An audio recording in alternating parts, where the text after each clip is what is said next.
raté. Alors il y a Koufa, mais ils ont la épée batika na ba trace na yo baza ko tambola na ba trace na ligne wana ya papa Alain Moloto. Vraiment. Témoignage ni noko sala sur papa Alain Moloto. On a pu koloba sur papa Alain Moloto azalaki Mosali na Nzambe. Mosali na Nzambe ya solo. Solo na garda ezaka lo lengene ya ko adore Nzambe. Za lokola za ko longwa na monda musinyi. Tango azo ko adore Nzambe azo longwa na monda musinyi zo ko tapenza na kati na bonzambe ke molimo ndeza ki vraiment ko agir na moment nyonso za ko telema pona ko yembela Nzambe. Oh peut-être et pas na auto tika redécouvrir en moté ko kuta teke oyo ke papa ala azalaki na yango. Oui, bon, papa allait à Zaki papa allait, même si beaucoup t'endambu, mais ça ne sera pas vraiment correctement dingue à Zalaki. Même si moi qui l'était les miens boyko tambola, atako ma pate kiti nango na sena ma belle, elika mote mananga ezali te nzambe azali na nguya. Alléluia, na mona kemboli susi. Même si le monde autour de moi s'écroule, et même si au bout de mon parcours, je ne vois plus du tout un petit secours, je proclame tu es Dieu, car je... Shalom, shalom, bien-aimés dans le Seigneur, nous vous souhaitons la bienvenue dans ce nouveau numéro de votre émission. Rien que la vérité qui vous est toujours présentée par votre serviteur Alvin Beya Moussa Natata. Bonzambe na bonzambe Lola Ezofuta Simana Toyaro Bakenzama Boye. Donc, croyez et bien aimé dans les Seigneurs. Rien que la vérité reçoit aujourd'hui le frère John Tankoy. C'est avec lui que nous allons nous entretenir tout au long de notre émission. Mais avant cela, j'aimerais vous informer par rapport à l'actualité musicale. Le frère Papi Kongé va bientôt lancer son nouvel opus qui sera intitulé Qui sera sauvé, l'homme de Simangolo.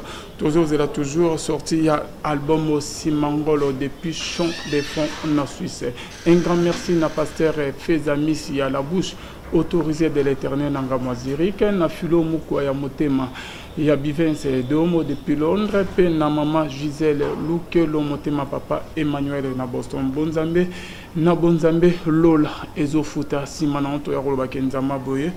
Donc, wapi bien aimé dans les Seigneurs. Comme je vous disais que Toyambi Lelo, frère John, c'est pour la première fois à l'écran émission Nabiso, bien aimé dans les Seigneurs, à qui je m'en vais dire shalom bien aimé. Shalom papa. Bonne santé, Matissa Mova. Santé ça bien, Angolo Nzambe. Frère John, musicien, pasteur, berger, une petite présentation sur eux. Le frère John Azali Bongo Alanganzembo, musicien chrétien. Voilà. J'aimerais bien que au côté Sabiso na bonzambe na loyembo et permettre biso to kota dans les vifs il y a émission na biso parmi banzembo il y a bande ko ba musicien ba icône ou peut-être que olingara mingi o meke mpe ko interpréter biso on sala biso bien makasi. Merci.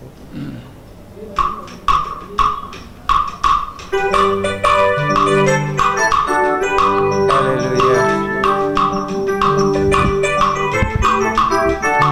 Yonde Nzambe yobongi na kembo pe lokumu.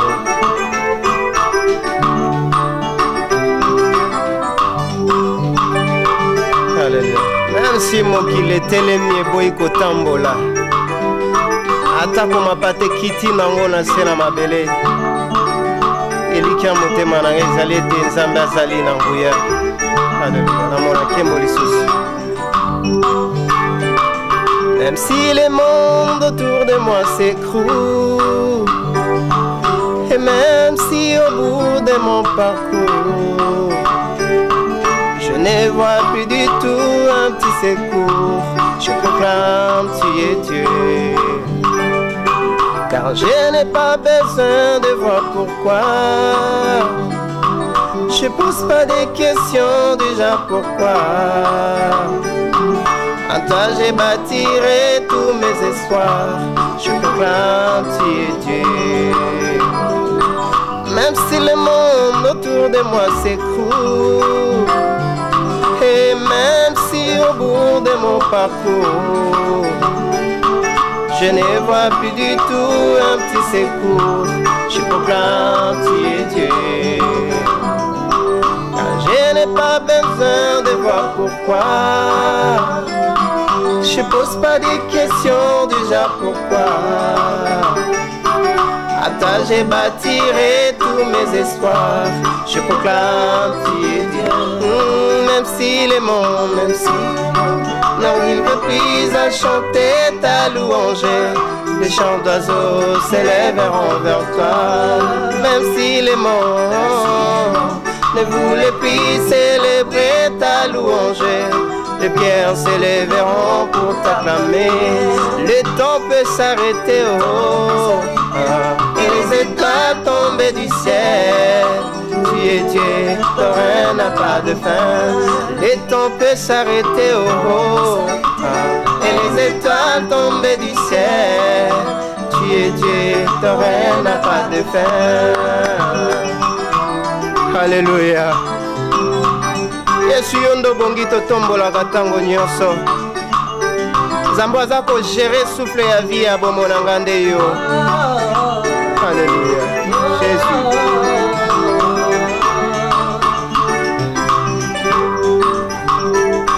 Même si les cieux ne donnent plus de pluie, et même si dans mon cœur je ne croyais plus, l'arbre de mon jardin donnera ses fruits qui feront voir que tu es Dieu. Et même si tes promesses duraient longtemps, comme l'oiseau rare au soir du printemps, je sais que tu ne dépendras jamais du temps. Je proclame tu es Dieu. Même si le ciel ne donne plus de pluie, et même si dans mon cœur je ne croyais plus, l'arbre de mon jardin donnera ses fruits qui feront voir que tu es Dieu. Et même si tes promesses duraient longtemps, comme l'oiseau rare au soir du printemps, je sais que tu ne dépendras jamais du temps. Je proclame tu es Dieu. Même si les hommes n'arrivent plus à chanter ta louange, les chants d'oiseaux s'élèveront vers toi. Même si les hommes ne voulaient plus célébrer ta louange, les pierres s'élèveront pour t'acclamer. Les temps peuvent s'arrêter, oh, et les étoiles tomber du ciel. Tu es Dieu, ton règne n'a pas de fin. Ton règne n'a pas de fin. Nzambe na bonzambe lola ezofuta. Frère John. Oui, papa. Tobenga frère John Moloto ou comment? Après quelques années, après il y a disparition, on a osé biso sur papa le Moloto. Vraiment, vraiment, en tout cas, papa le Moloto, nous avons dit limo, mais molimo ekufate. Ndeka baloba pe artiste akufa raté. Alors il y a akufa, mais ils ont la baépé batika na ba trace na yo baza kotambola na ba trace na ligne wana papa le Moloto. Vraiment. Témoignage ni noko sala sur papa ale Moloto. On a pu koloba sur papa Alain Moloto azalaki mosali na Nzambe. Mosala na Nzambe ya solo parce que na nzela ya mosala na ye kosala na Nzambe totikala koyoka ba insanité te ke papa Alain Moloto azoyemba azotanga kombo ya moto mosusu andero ya kombo na Yesu. Donc du début tina ndenga sukaki totikala komona te ke papa Alain a présenté biso Nzambe mosusu o biso toyebite aza moto moko oyo apesaki ba génération ebele posa na kosalela Nzambe. Elo ni no gardane na papa ale Moloto oya dani papa na bon là on a gardé na yezaka lo lengene ya ko adorer Nzambe za lokola za ko longwa na monda musinyi tango zo ko adorer Nzambe zo longwa na monda musinyi zo ko tapenza na kati na bonzambe ke molimo ndeza ki vraiment ko agir na moment nyonso za ko telema pona ko yembela ça. Oh peut-être et pas na auto tika redécouvrir en moté ko kuta te ke oyo ke papa ale azalaki na yango. Oui, bon, papa allait à Zaki, papa allait. Même si beaucoup t'endambu, mais ça ne sera pas vraiment correctement dengue à Zalaki. Pour Nzamba, et puis pourquoi Zalaki, papa allait, et puis à Salipe, frère John Takoy. Ok, merci beaucoup, frère John. Le lot Yamio pour la première fois dans l'émission Nabiso aux alliés artistes et musiciens chrétiens. Bandor Bazo, la Nabiso de partout. On a déjà un album sur les marchés, Toyema, dans l'église Moroto, dans le groupe Moro. Oui, album Ezali sur les marchés. En fait, le frère John Azali, coordonnateur dans le groupe Royal Music. Oui, le royaume des adorateurs de l'Éternel de monument bande kotoyena bango bazana kati ya royaume mwana. Alors notre tout premier album ici Ebimaki, bien que makoki vraiment ko sala lango promotion ezalité, mais tobimisi album na biso liboso na kombo Elohim. Elohim, Ebimaki anenin. Ebimaki aneyo to salaki sortie officielle nango le 25 il y a mois passé et août plutôt. Le 25 août. Et frère John, dis-moi un peu, qu'est-ce qui vous a poussé à faire la musique chrétienne? Bon, il aurait poussé à faire la musique chrétienne. Il a que Nagolo Baete, tant on a toujours poussé à faire l'Anzambe. Alors, pour ça, on a beaucoup plus dans le domaine de l'Oyembo. Alors, tant on a fait papa à Moloto, et le lengene a koumi sans Zambé, je me disais non. Ngape fona sale la nzambe na nzela ya faut sale la nzambe donc yo benga mana auto miko tsinde na musique c'est ça nzama benga to zona vocation ko te pas na nzambe te olalika olamuki ke na miko tsana na musique. Non en fait koloba ki na miko tsika na musique bongo c'est trop dur. Vous venez de dire non benga mana auto zo vocation te ba misu ba izaki appel nzama benginga. Mais yo mikotine la encore sans que nzambe abengo. Non non, ezala mutu moko ta ko sala nzambe saka abenga ete. Bon, soki na ebike ba mingi pe ba ya ko batama na simba kombo ya Yesu Masia, o ba benga mana bango te me ba se retrouver na kati ya musalana. Wana nde to mona ke non akobana ne malon mais après quelque temps boye ko découvrir bambuma ko tali c'est que réellement muto yo abenga mate. Alors ngai tant nazako kola nazako toujours posa wana nde na ote kolobaki nazako toujours posa wana ya ko adorer nzambe posa ko sala nzambe. Alors tant posa nezako mata c'est une façon de dire aussi que na bengami na kati ya musala nzambe na domaine na loyembe yo tikana ko yo ka voya nzambe audible boyete bino boza bien na époque oyo époque ba Jérémie nzamazo bien Jérémie azo boya na mais bino c'est comme si bozozo ne pas ko mikotisa na kati ya elanga nkolo. Non, Jérémie nzamba za ko benga ndenge moko pe abenga elite. Ezalo lenge moko pe abenga Enoch te ke na voix par la voix audible. Le Seigneur a plusieurs façons ya ko benga mutu. Merci beaucoup frère John. Obimisi premier album.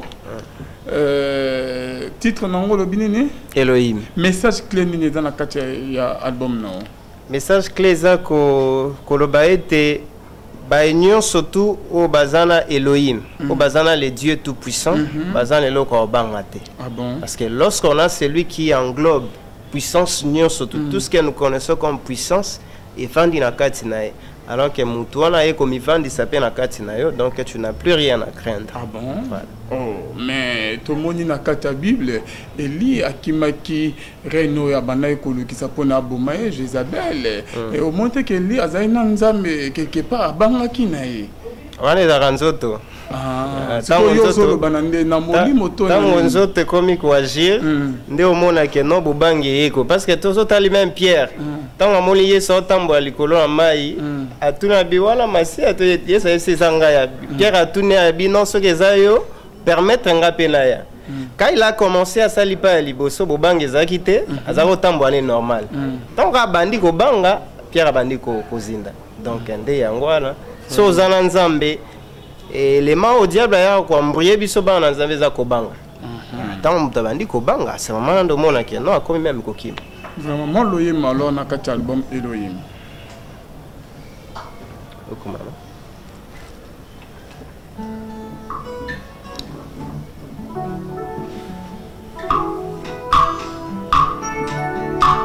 Alléluia.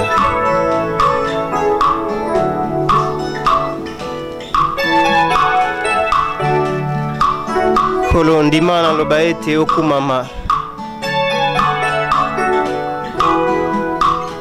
Poyondo bongina sanjo la katango nyoso. C'est lui qui me donne le souffle de vie, qui veille sur moi jour et nuit. C'est toi, papa. Alléluia.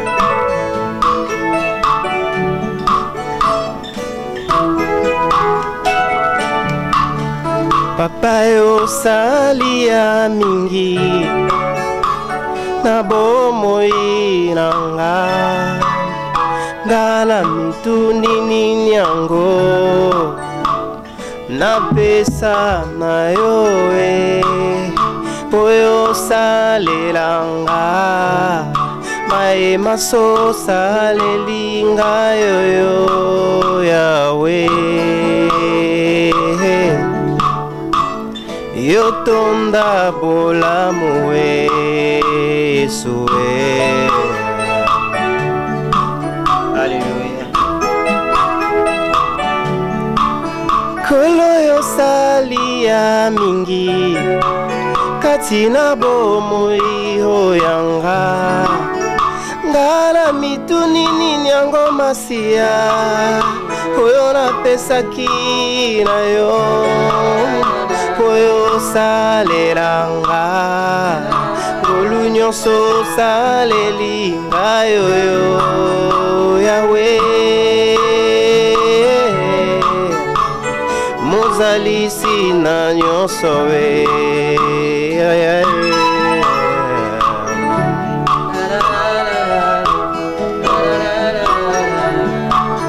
Yesu Masia nini napesa na yo nakuta na salo bokono yangu ya te Jésus.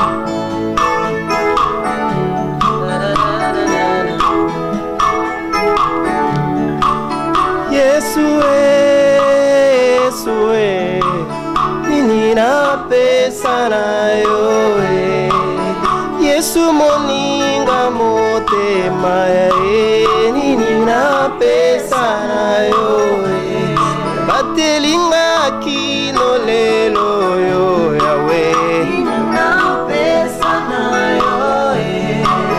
nyoso ekela mila yo papa o misoranga ekomona yawe soki napesi loyemo yawe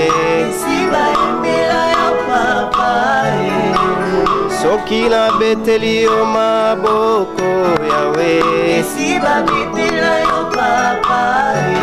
olo Yesue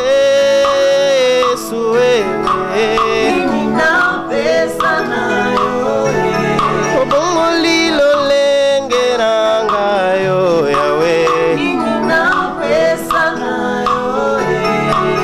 ungana mituni ninyango napesa na yo yawe mozalisi na nyonso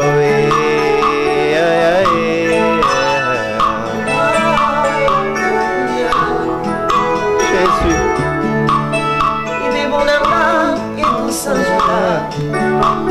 mokonza kufa pona ngai motema nanga ekusanzola mokonza kufa pona ngai molimo nanga ekunitula mokonza kufa pona ngai pona koloba eza oyo osali yawe nanga oyo osali ya mingi katina bomoi nanga yawe okumama yawe okumama okumama na yo yawe okumama yawe okumama okumama na yo okumama yawe okumama na molimo nanga amabanzo nanga mokonzi na embeli yo lelo obongi na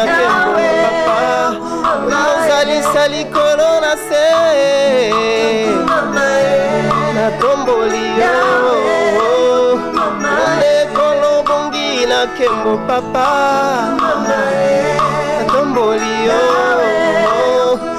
Oponzi kumame Onde nzambe Olo kumama na yo lelo Ozalinde nzambe Kumama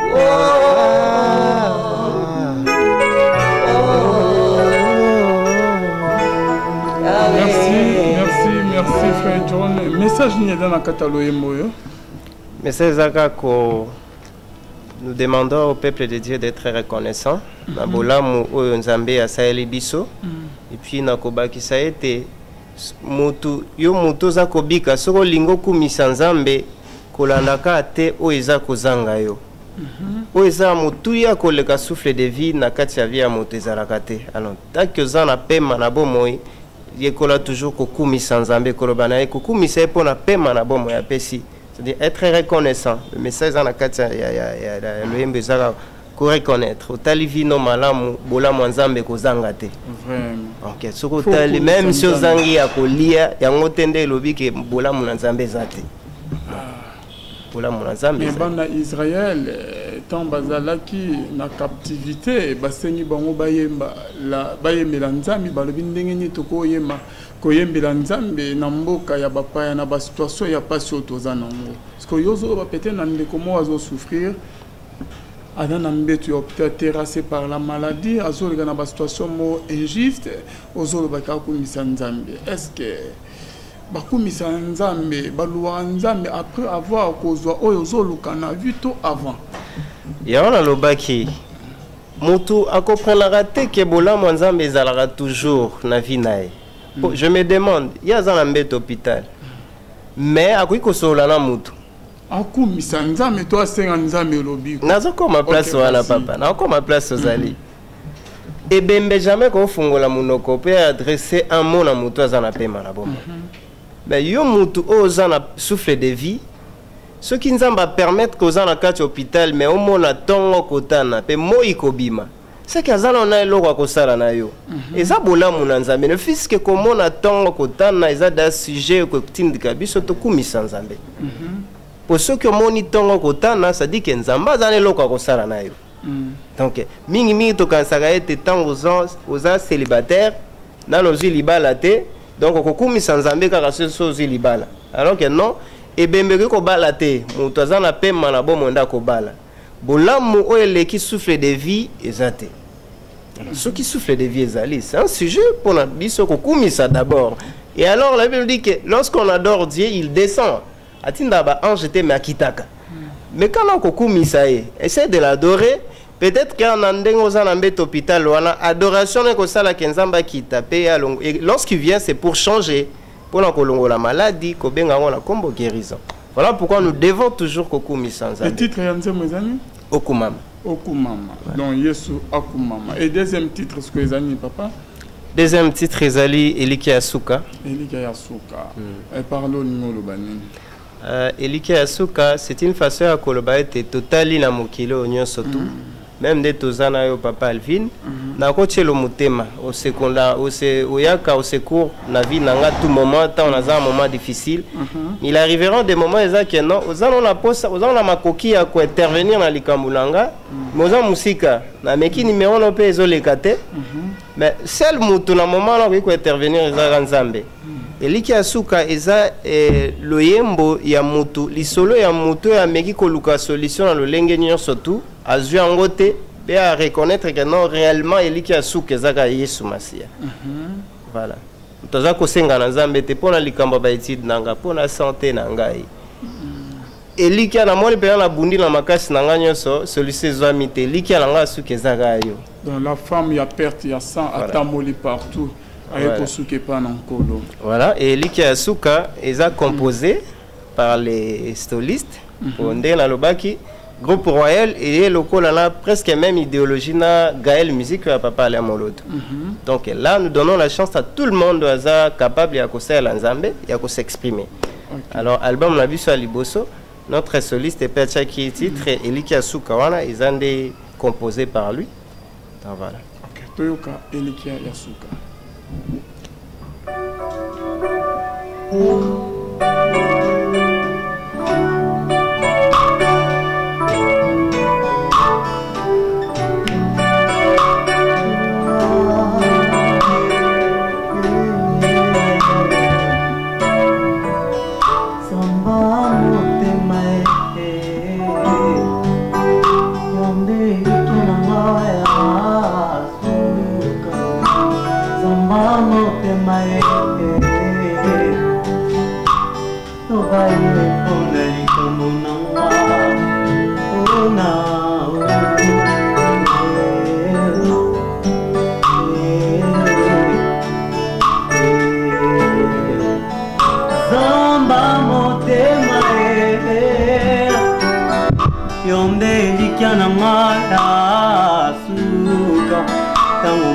Condamne le passé nanga et juge le présent nanga et bosani le futur nanga wana nanubilaka nanga ekokisami te mokili ekangi mpo nanga esili abosani nanu nzambe alobi te Yesu loba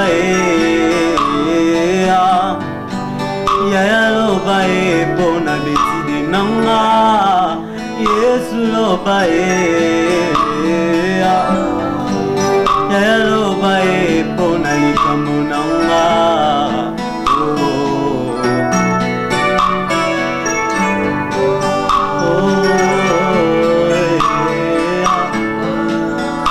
Tozana Butu, Tozana Moi, Tozana Vula, Penelanga. Ezana Tanga Pasi, Natango ya Bisengo. Nini molili ezoyingela na vi na ngai o nini vule boko beta pasi oyo ekosila mokolo nini nayebi te soki bisengo yango eza mpo na nga te loba mpo na libota na nga et pourtant lobaki vous dans mon champ et moi dans vos maisons. Pourquoi les Kambonanga et Umeli Bambula oh Yaya Loba Yesu Loba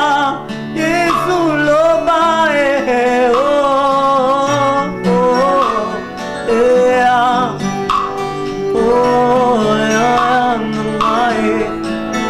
La Bible me dit maudit soit celui qui se confie à l'homme, béni soit celui se confie à Dieu. Lokolanga natalilio naza na assurance mpona yebi makambo na ngai ezosimba ntango ekoki oga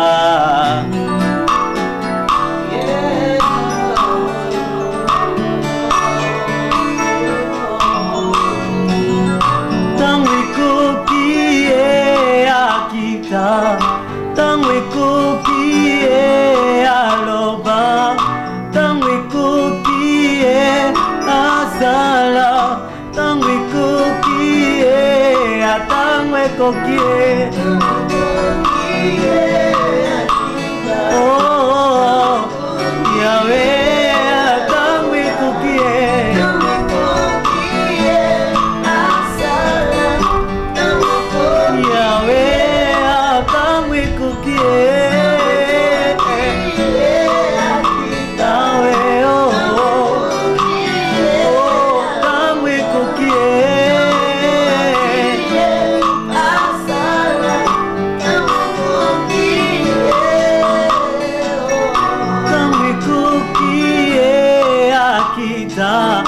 tango ekoki aloba tango ekoki asala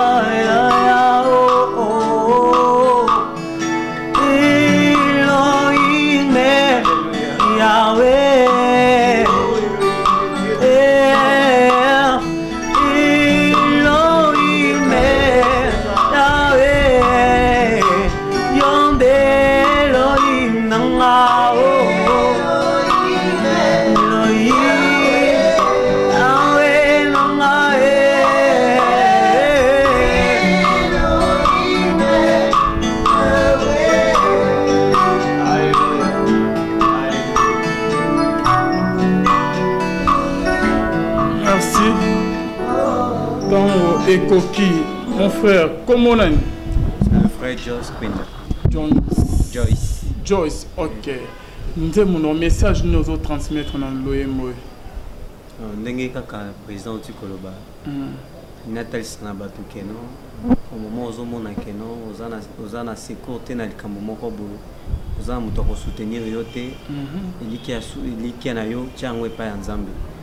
Et na deuxième partie na bi ngonga yango ekoki. Ngonga ekoki na problème na yo, il suffit obelela kaka Nzambe. À comporter secours na problème na yo. Merci beaucoup. Frère John, moi question par rapport à Nzembo Ndeko Avutuko Yemba, alobi il suffit obelela Nzambe par rapport à Kanayo, to moni pe na Bible, il y a ibandoko ebele babelela Nzambe, mais Nzambe a répondre à mote ya alobi que temps we koki. Quand est-ce que Ndeko ko remarquer que temps ya Nzambe koki na vie na ye? Non, en fait, ce qu'on l'a dit le Yembo ana malama on comprendre que en force d'adorer, il dit que non, Seigneur, tant que koki yo kita, ou loba pe o sala. Ah, azo excellent Nzambe. Tant que koki. Tant que koki ya kita, tant que koki ya Nzambe. Nzambe nde ya kita. Mais oyebi que moment na biso, to temps convenable ya biso ba chrétien, to bandeko bazana mokili que non, moment esengé Nzambe asala. Et ko pe oza temps convenable ya Nzambe te oyebi on non? Oui, je sais, mais la Bible nous dit que les justes vivants par la foi.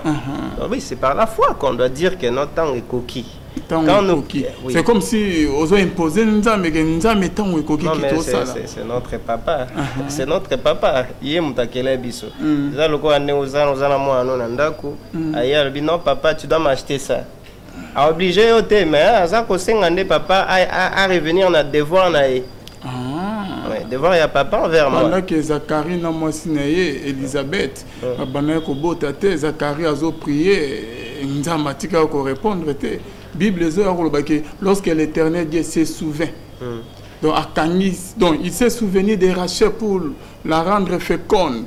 Pendant que Rachel a zonyo comme qui a bota, atika ko bota, on dirait que zo dépendre quand Nathan et Nzambe. Le Seigneur n'agit pas de la même manière.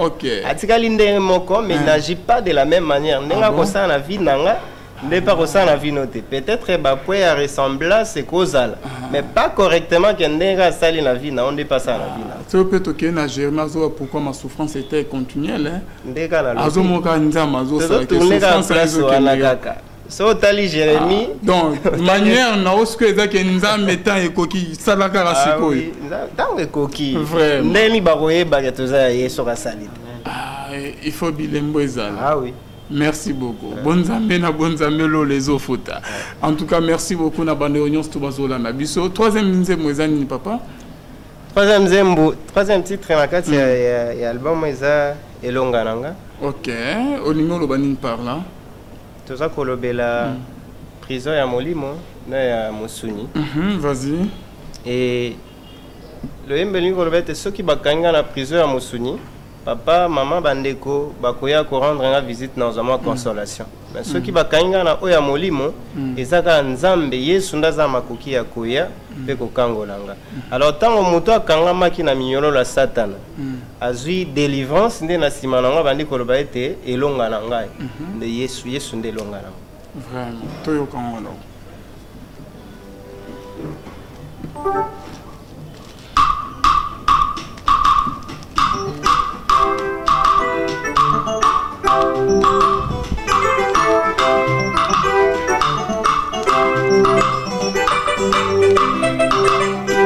Alléluia.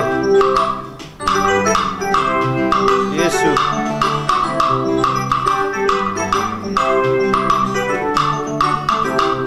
Soki bakangi nga na boloko ya mokili, papa pe bandeko bakoya ko rendre nga visite. Soki bakangi nga na boloko ya mokili, baninga pe bandeko bakoya ko rendre nga visite mwa consolation. Kasi na boloko ya Molimo, papa to pendeko ninya koya kotalanga. Mituni na boloko ya Molimo, moninga to pendeko ninya koya kotalanga. Kobele kati na Yuda mokangoli ya mabota na prizo ya nzoto pe molimo obele mokeli na nyonso mokangoli ya mabota na prizo ya nzoto pe molimo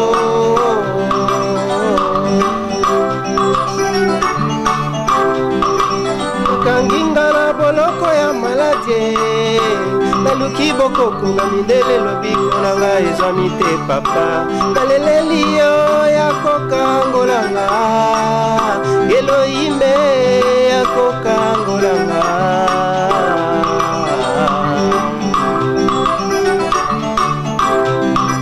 bakanginga na boloko ya kozanga ngai oyo lipananga ya kolia mpona senga kolo ya kosalisanga Adonai ye ya kokangolanga o Yesu kolela na ngai nana koyoka soki yo mozalisa likolo na sete yoka losambo na nga pepesa ye yano yokolo na biano Haleluya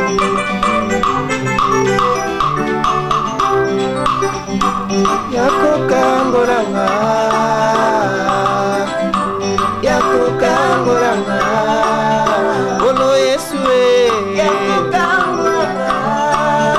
elikaranga yonde musungi ya bae bakelela kangolanga yoyo na kati ya kutume elikaranga epai na yo asiyaranga nalelipe mingi oh Yesu yo mosungiranga oh Yesu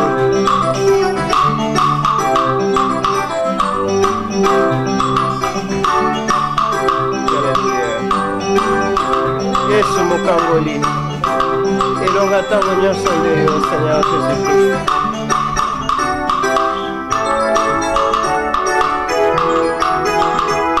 abalukanga na beba abalukanga na kufa na balukanga na samba aini balukanga na kota mabele abalukanga na beba abalukanga na kufa na balukanga na samba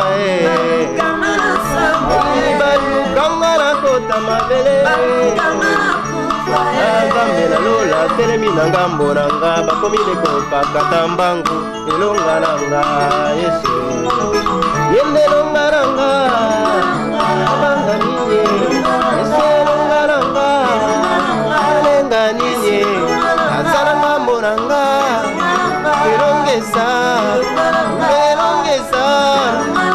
ngambo na nga tonga midi pe pokwa eza molongi Yesu azalanga analenga ninye na bitumba molili ya kutime aza na Yesu Yesu azalanga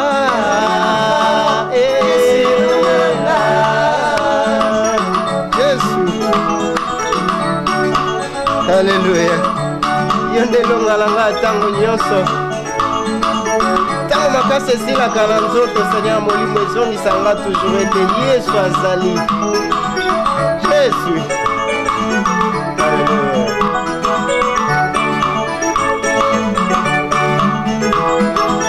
o elongalanga mabanga ninye Yesu azalanga mabanga te azalanga mbonanga elongesa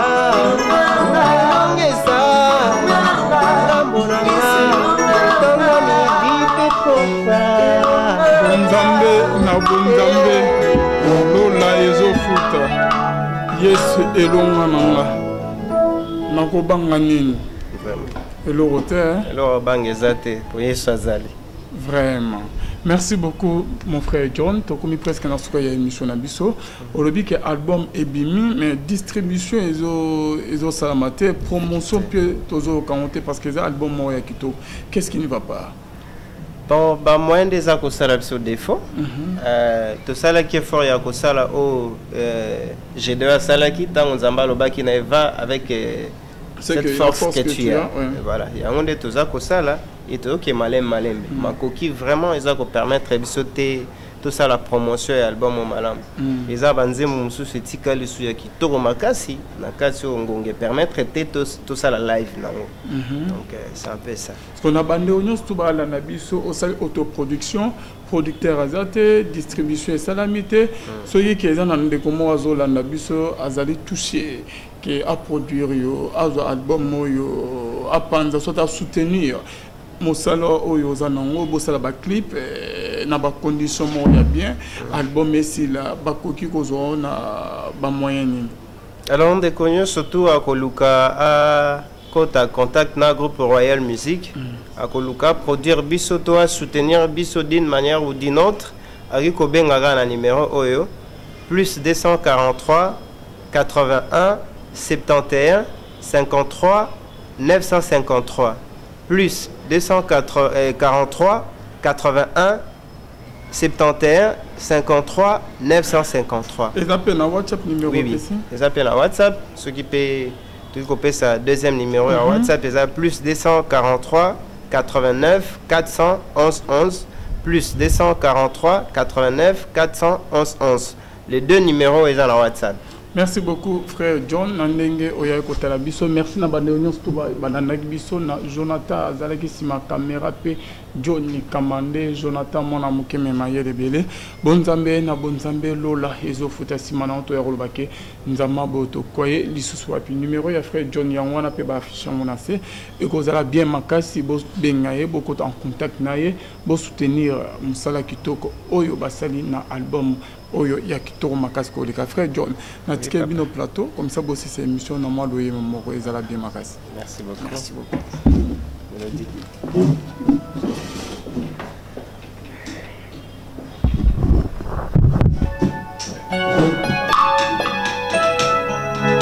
Alléluia.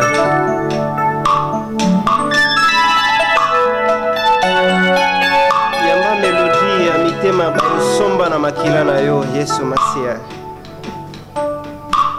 Oh Jésus. Alléluia. Alléluia.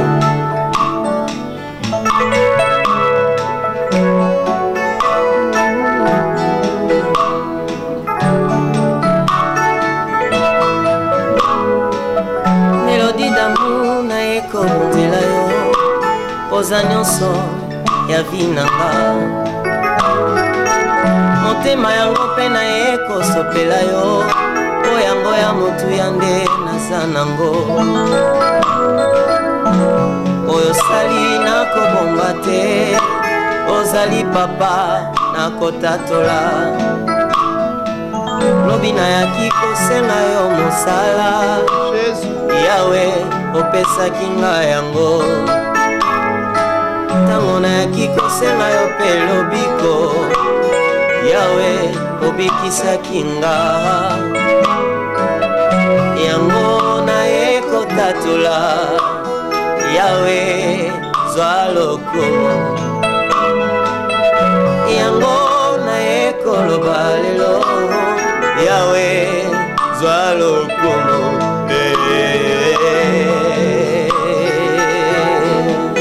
Alléluia. Jésus. Zabolinga solo ezanga kati na mitema ya bato yango topesi yo melodi d'amour yamba yango Balakanga fidélité nasuka komona fidélité nde kotrone balobelanga bajeteme suka bakoma kotuna yango esilaka te balaka bolingwa solo namona fidélité balobelanga bajeteme suka baninga bakoma kotuna manini yango esilaka te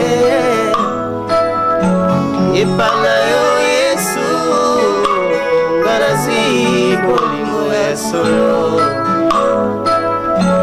un amour indéfini elaka opesinga kino na fanda na yo na lola yango na ye koloba kolozwa lokumu na motema na deside nakokumisa seo masieya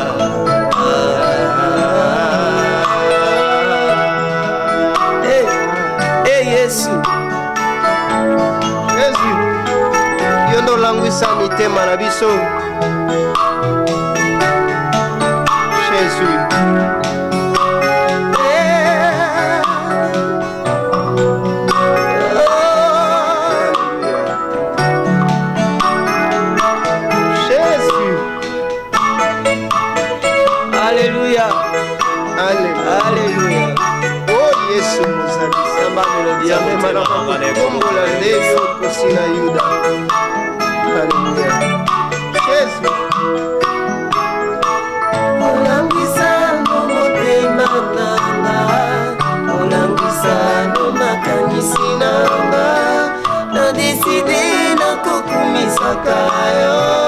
na deside na kosanjolaka yo olangwisa no motema nanga olangwisa no makanisi nanga na deside na kokumisaka yo na deside na kosanjolaka yo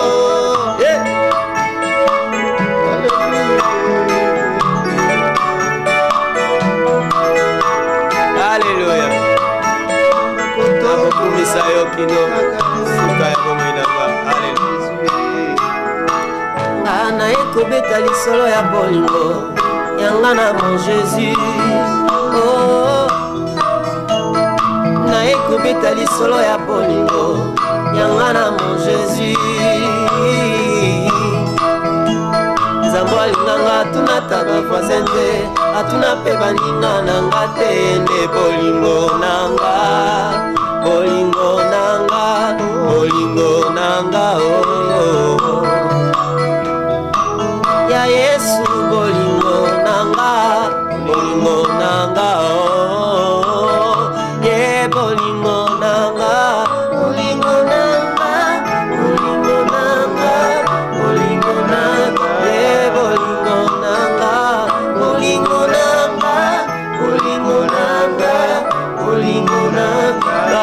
nalingaka yo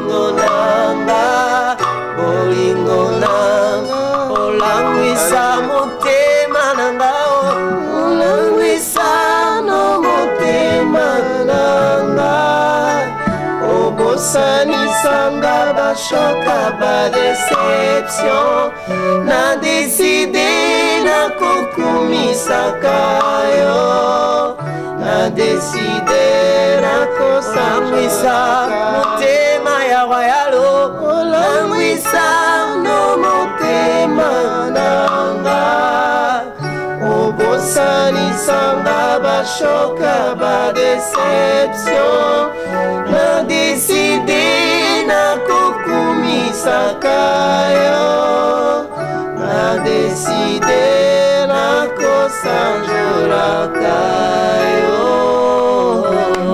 Gloire à Jésus, gloire à celui qui règne pour toujours. Alléluia. Merci, c'est tout puissant. Tout honneur t'arrive.